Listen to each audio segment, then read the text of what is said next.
No podemos consentir, porque Aragón no se lo merece, tener un presidente con dos caras, cuya intención sea engañar a la inmensa mayoría de los aragoneses que no quieren que se lleve a cabo esta cesión ante los independentistas.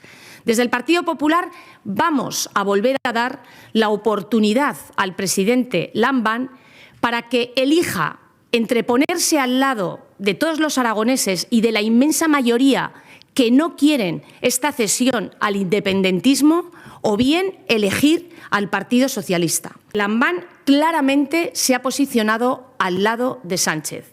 Votó en contra ayer de la propuesta de resolución del Partido Popular que condenaba las intenciones de Sánchez y rechazaba la intención de llevar a cabo esta modificación del Código Penal.